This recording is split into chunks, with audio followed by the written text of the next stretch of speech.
Salve galera, passando aqui rápido para deixar um recadinho a respeito da nossa loja. É uma loja de capas de celulares personalizadas, as melhores capas de celulares do universo gangster estão aqui e você que gosta desse tipo de conteúdo já dá um pulo no site para conhecer todas as nossas diversas capas que temos.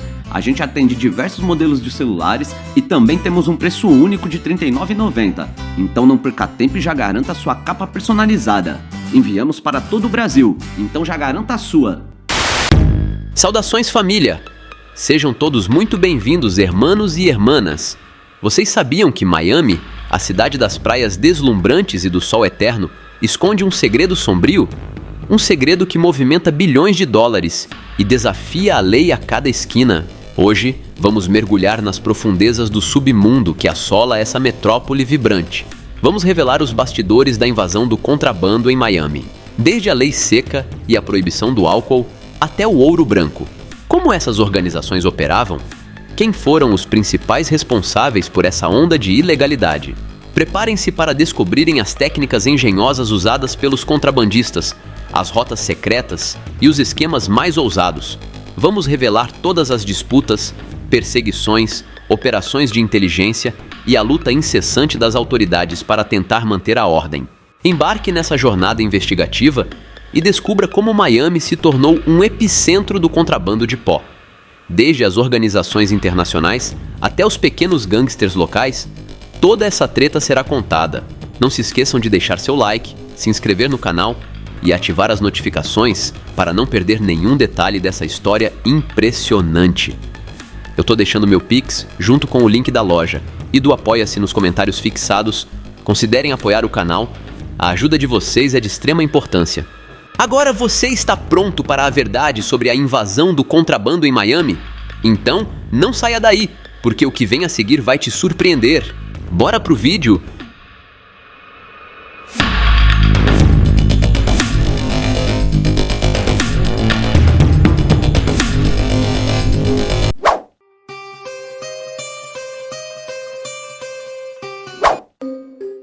Durante as décadas de 1970 e 1980, Miami foi palco de uma dura disputa ligada ao contrabando de pó.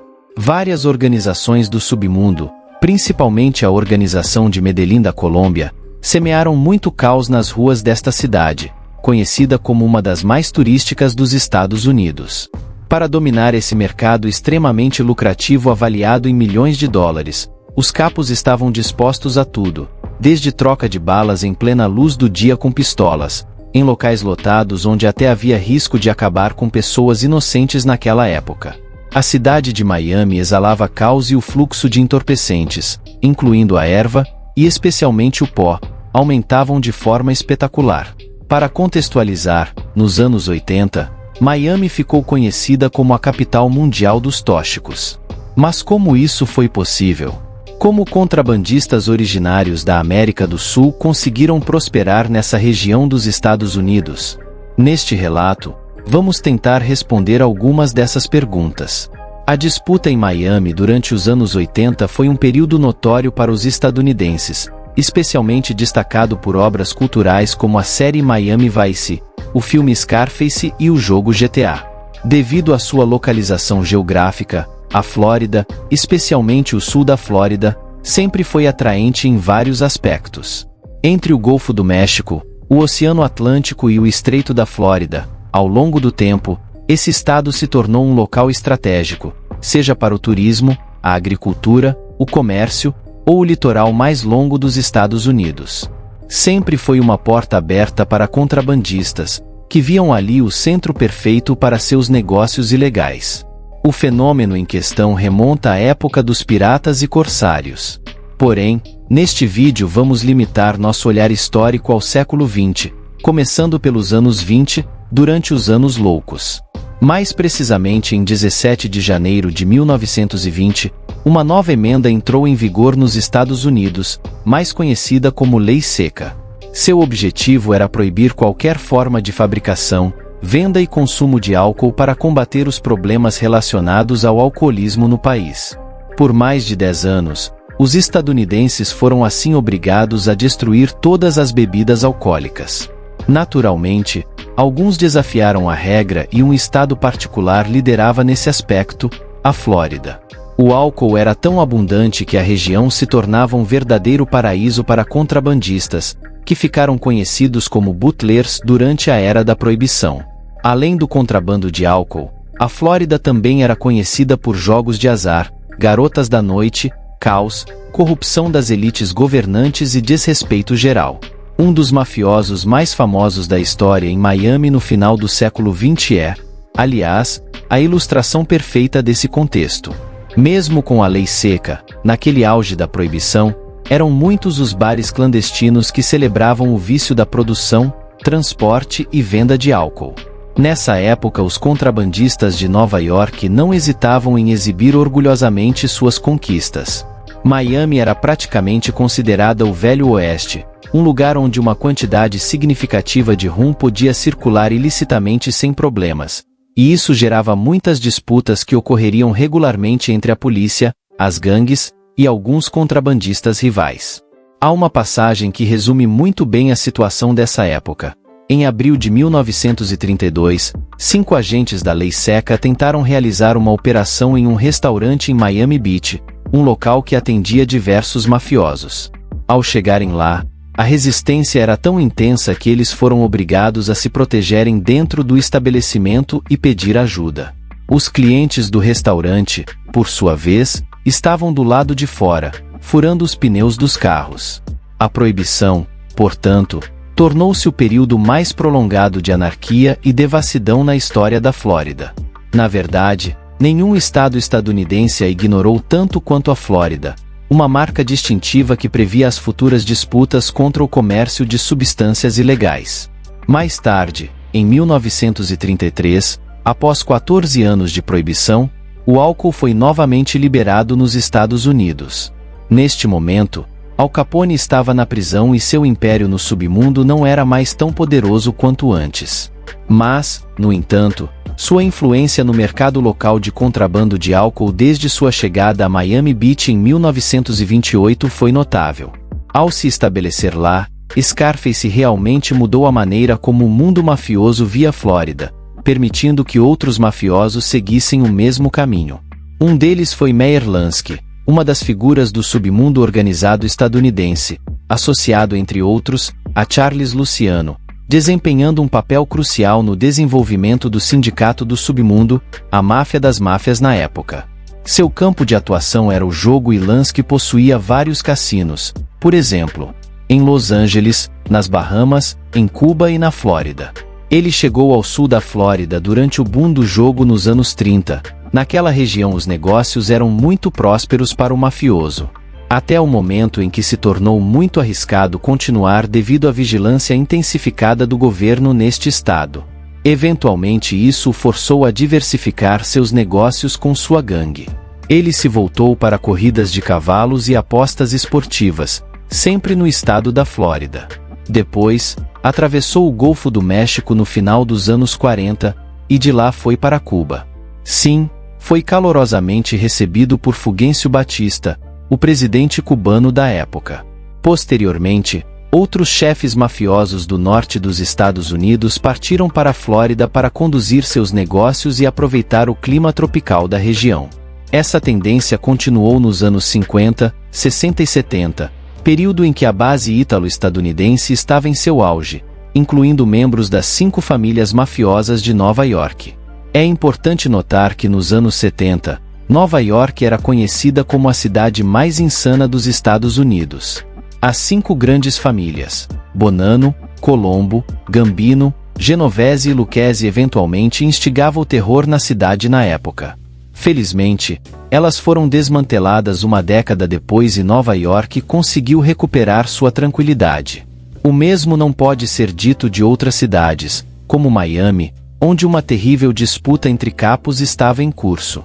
Antes de se tornar um cenário de violência sem precedentes nos anos 80, Miami era um lugar muito tranquilo e agradável de se viver. Antes dos anos 70, quando o contrabando de entorpecentes começou, a cidade era relativamente pobre. Os arranha-céus que hoje embelezam Miami ainda não existiam e o centro da cidade estava longe de ser dinâmico.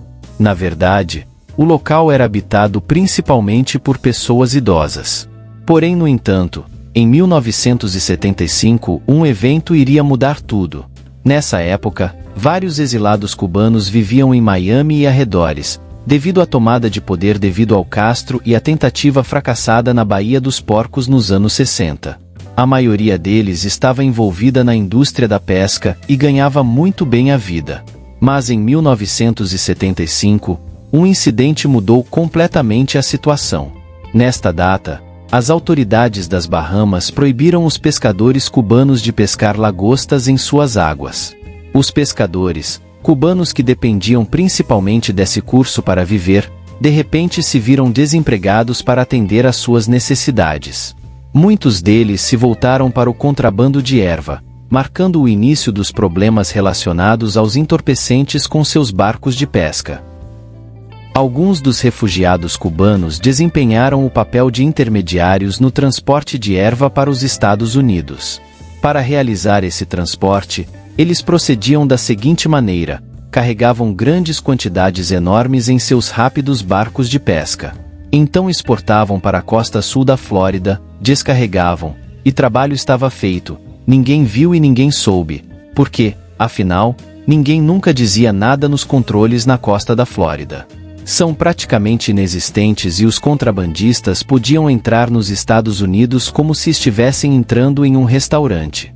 No entanto, quando as apreensões de erva podiam ser enormes, às vezes as autoridades confiscavam barcos que armazenavam 40 toneladas de erva.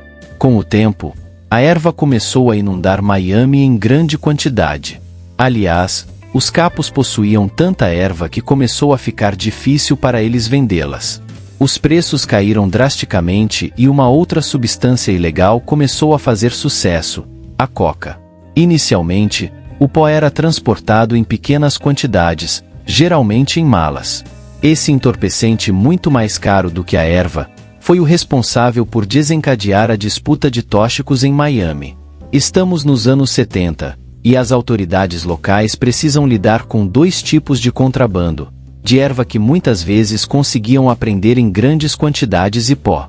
Mais difícil de rastrear, a coca vinha principalmente da Colômbia, mas especificamente de Medellín, onde várias organizações estavam estabelecidas lá, incluindo, é claro, Dom Pablo. Mas também Fábio Ochoa Restrepo, que até então era considerado um grande capo de capos da época. Mas o Sr. Ochoa, segundo as autoridades estadunidenses, foi um dos capos mais poderosos do mundo. Era uma espécie de chefão do comércio de pó, por assim dizer. Inicialmente era a máfia cubana que controlava o mercado. Depois, em Miami, os cubanos desempenhavam o papel de intermediários entre a Colômbia e os Estados Unidos, pois o pó chegava em grandes quantidades. Eles mantinham contato com a organização de Medellín e contrabandeavam o pó para solo estadunidense. Alguns desses capos cubanos eram bem conhecidos, como a grande dupla Willy Falcão e Sal Magluta. Eles eram contrabandistas, responsáveis por um comércio de cerca de 2 bilhões de dólares em pó colombiano. Mas os colombianos não eram apenas produtores do entorpecente que mudaria a cara de Miami nos anos 80. Muitos deles, assim como os cubanos, estavam envolvidos na distribuição, e foi assim que perceberam que estavam entregando uma grande parte de seus lucros a pessoas que não eram realmente necessárias. Essas pessoas eram, evidentemente, os cubanos que foram posteriormente substituídos. Essa consciência permitiu, portanto, que os capos colombianos emergissem em Miami no final dos anos 70. Um dos mais influentes entre eles na época era Rafael Cardona Salazar, apelidado de Rafa, e seu amigo e parceiro Max Mermeusten, um capo de origem estadunidense. Ambos contrabandeavam entorpecentes em Miami para os capos colombianos. Rafael era considerado um membro-chave da organização de Medellín. Ao longo de sua carreira como contrabandista, ou seja, nas décadas de 70 e 80, ele teria sido responsável pelo refinamento e envio da maioria do pó consumido nos Estados Unidos. Cada quilo de pó que chegava ao território estadunidense era controlado por Rafa. Max trabalhava para ele. Os dois eram, como mencionado, muito bons amigos e juntos colaboraram com os capos da Colômbia com o objetivo de transportar grandes quantidades de pó para os Estados Unidos. Entre seus parceiros de negócios estavam, é claro, Pablo, os irmãos Ochoa, Gonzalo Rodrigues Gacha e Carlos Leder. A partir desse ponto, a coca não era mais transportada em simples malas, mas chegava seja por avião ou por barco. À medida que as quantidades aumentavam, as autoridades estadunidenses ficavam sobrecarregadas no início da operação. Os pacotes de pó continham apenas 1 ou 2 quilogramas. Logo, eles rapidamente subiram para 1 tonelada, chegando até a 10 toneladas de uma vez. A coca de Medellín chegava a Miami contrabandeada, para depois se espalhar por todo o leste dos Estados Unidos. A partir daí, milhões de estadunidenses começaram a consumir esse pó. A coca estava na moda e a demanda se mostrava ser insaciável. No final dos anos 70, cerca de 5 milhões de pessoas cheiravam, injetavam ou fumavam coca todo mês. Com esse enorme fluxo de entorpecentes, a economia de Miami disparou. Todo o dinheiro gerado pelo contrabando era lavado pelos capos em empresas legais como joalherias ou casas noturnas. Estimava-se que 80 bilhões de dólares eram injetados anualmente na economia do submundo de Miami. Naquela época, a vida noturna de Miami também experimentou um verdadeiro boom. Os clubes noturnos, provenientes do contrabando de pó, eram muito populares e os capos aproveitavam para ostentar seus carrões, anéis de diamantes ou garrafas de álcool extravagantes. Os capos enriqueciam, e às vezes podiam gastar até 50 mil ou mesmo 100 mil dólares em um dia. Um dos clubes mais populares da época era o Mutiny. Apelidado de Scarface, ele recebia quase exclusivamente capos de entorpecentes. Eles se encontravam geralmente para fazer negócios como um time, e isso era um ponto forte para os contrabandistas. Porém, no entanto, isso não impediu que as celebridades frequentassem o local, como o músico Rick James, o ator de Miami Vice Philip Michael Thomas ou jogadores do Miami Dolphins, a equipe de futebol americano local. Aliás, como curiosidade, o Hotel Babylon do filme Scarface foi inspirado justamente no Mutiny. Graças ao contrabando de pó, os capos enriqueceram enormemente, o que lhes permitiu comprar inúmeros bens de luxo, como carros, Rolex, vilas e propriedades imobiliárias. Tudo isso, é claro, era possível devido à corrupção na polícia e no sistema judiciário. Sim, os subornos eram comuns durante esse período. Mas então ocorreu um drama que levaria Miami ao caos extremo. O ano de 1979 foi o que fez a cidade mergulhar em outra dimensão mafiosa. Além do contrabando de tóxicos, a cidade agora tinha que lidar com outro tipo de capos ou com os sicários. Na verdade, no final dos anos 70 Miami viu sua taxa de quedas aumentar drasticamente. Múltiplos corpos, na maioria das vezes de jovens hispânicos, eram encontrados pela polícia na cidade e nos arredores. Esses fatos estavam intimamente ligados ao contrabando de entorpecentes, e seriam o ponto de partida para uma terrível disputa entre os capos de diferentes organizações. Tudo começou em julho de 1979, em um shopping em Miami. Naquele dia à tarde, 2 homens da organização de Medellín equipados com pistolas, deram de baixa em outros capos e seus guarda-costas em uma loja de bebidas em plena luz do dia. Durante a troca de balas, um total de 60 balas foram disparadas, deixando 2 feridos. Os sicários ao fugirem haviam atingido todas as pessoas próximas. Algumas horas depois, a menos de 1 quilômetro do local do delito, o veículo deles foi finalmente encontrado pela polícia, que ficou chocada. Sicários haviam deixado para trás um verdadeiro tanque de guerra, uma van reforçada, equipada com escotilhas para equipamentos bélicos, coletes à prova de balas e muita munição. Ao descobrir todo esse arsenal, as forças policiais perceberam imediatamente que Miami estava entrando em outro mundo.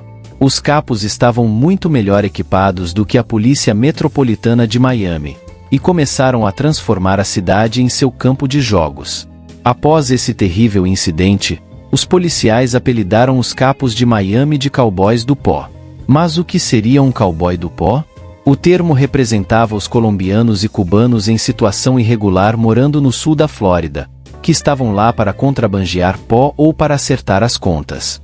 Assim, depois de receber cobertura midiática nacional, O tiroteio marcou o início da disputa no sul da Flórida. As execuções por ordens dos capos se intensificaram na região, e a polícia, que estava completamente sobrecarregada pela situação, infelizmente não podia fazer muito, pois estavam em grande desvantagem numérica em relação aos sicários. Ela tinha sérias dificuldades de conter o turbilhão que abatia a cidade de Miami.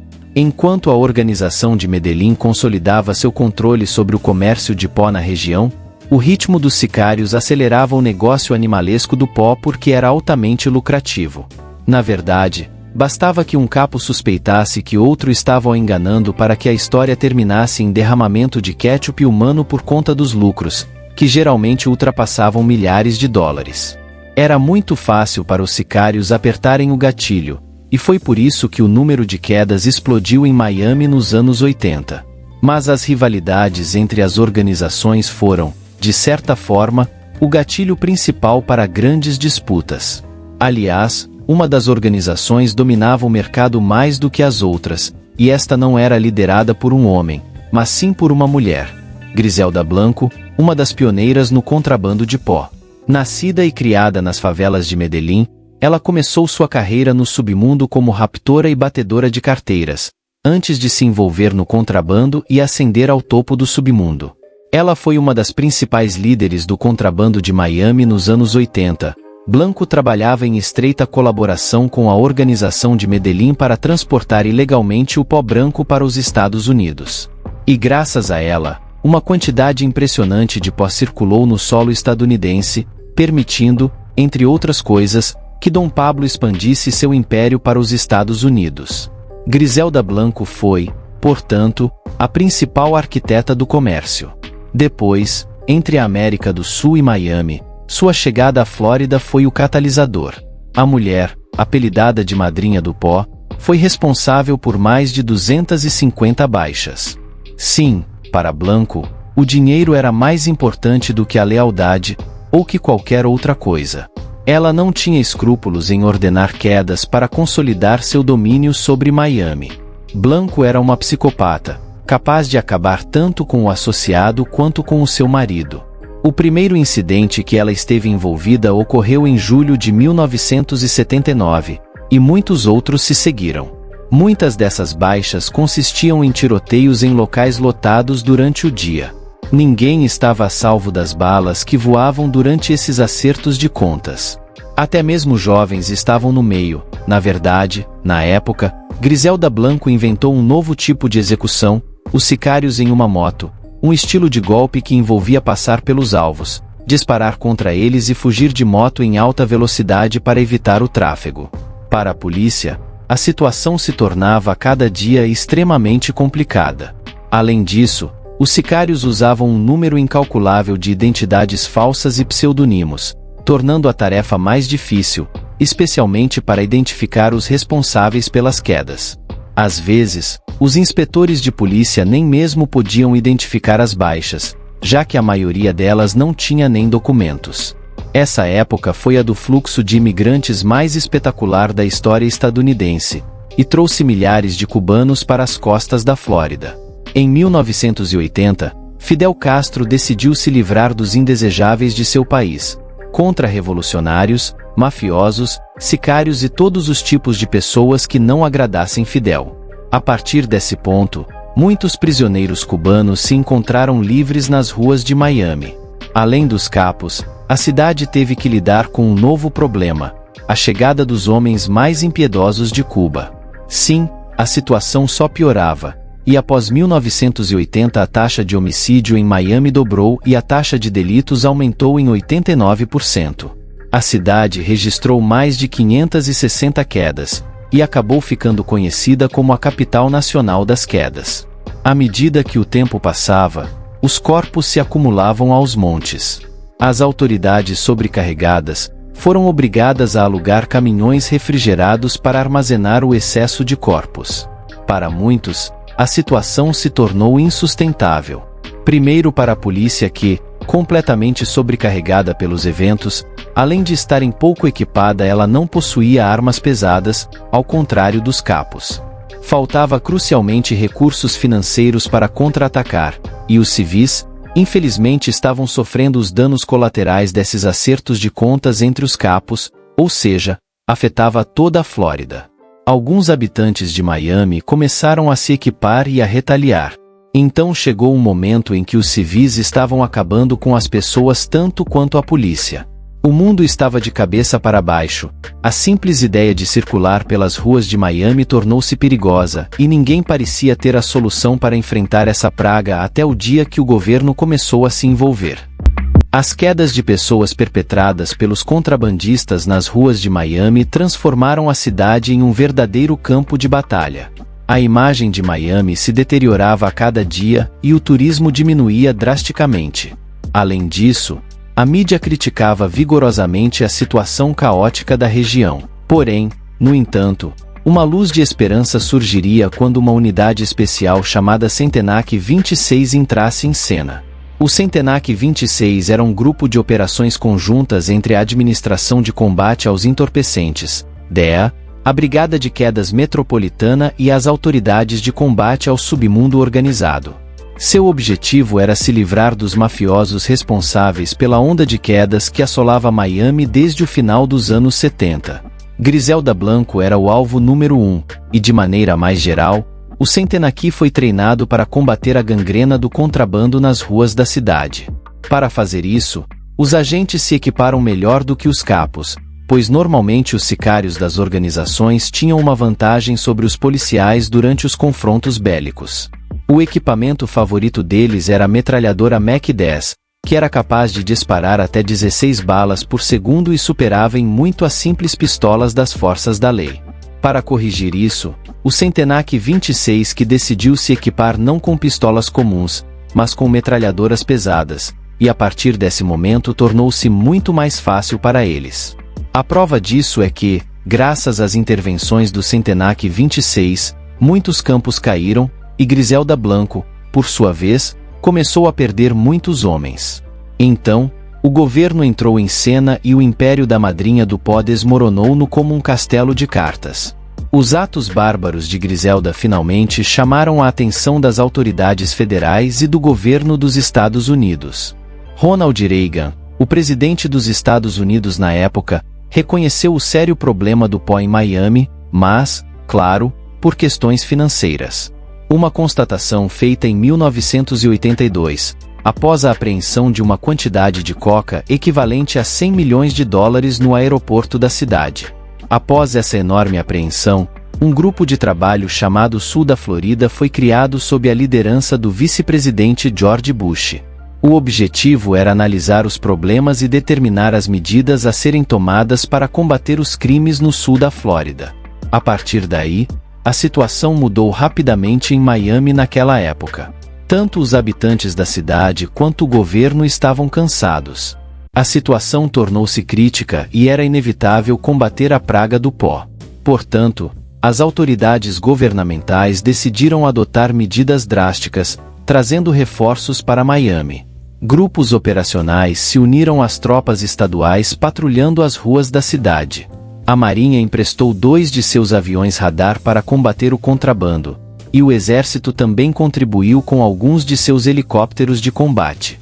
Era evidente que a situação estava tensa para os capos. Isso foi o que levou Griselda Blanco, a madrinha do pó, a deixar Miami em 1984, indo direto para a Califórnia. Quando ela partiu, a taxa de homicídios e de contrabando de pó caíram drasticamente em Miami. Na verdade, o contrabando se deslocou para Los Angeles, onde os capos estabeleceram seu novo quartel-general. A partir daí, o sul da Flórida começou a recuperar a calma.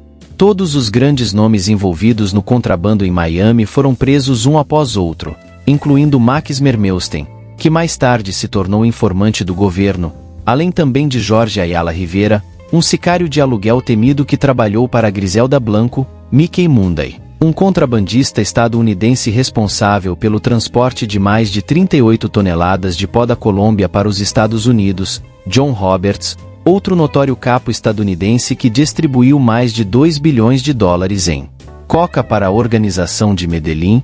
Ele também se tornaria um informante.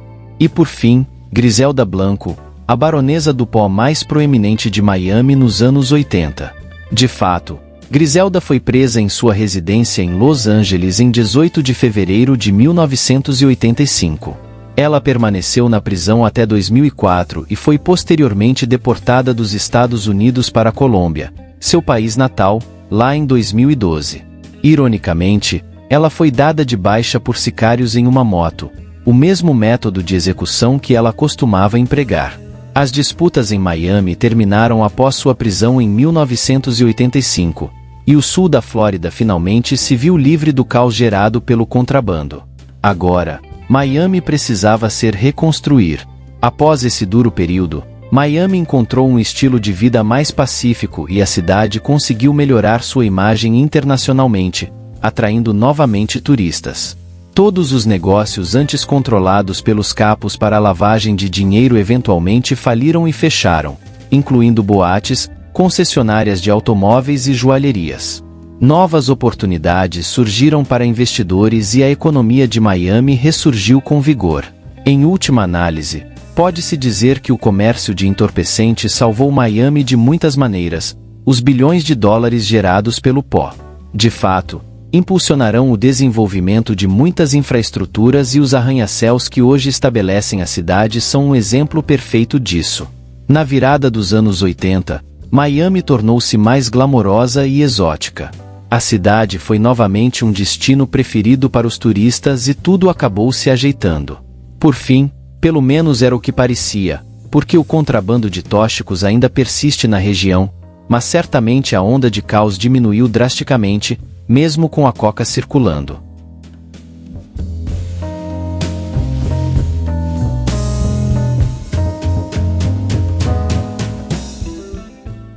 Salve família! E assim, encerramos nossa jornada pelo submundo do contrabando em Miami. Vimos como essa cidade, conhecida por suas belezas naturais e vida vibrante, se tornou um campo de batalha entre autoridades e os gangsters. Embora os desafios sejam enormes, a batalha está longe de ser perdida. Cada apreensão, cada prisão é uma vitória na luta contra o contrabando. E, como deu para perceber, a colaboração entre agências e a tecnologia são fatores poderosos nessa disputa. Miami é uma cidade resiliente, cheia de esperança e força. E enquanto houver pessoas dispostas a lutar pelo que é certo, o contrabando nunca terá a última palavra. Se você gostou deste vídeo, não se esqueça de deixar seu like e se inscrever no canal para mais investigações profundas como essa. Compartilhe suas opiniões nos comentários e nos diga: o que você acha que poderia ter sido feito para combater o contrabando em Miami? Obrigado por nos acompanhar até aqui. Fique ligado para mais conteúdo revelador. Lembre-se, a verdade está sempre ao nosso alcance, basta ter coragem para buscá-la. Até a próxima!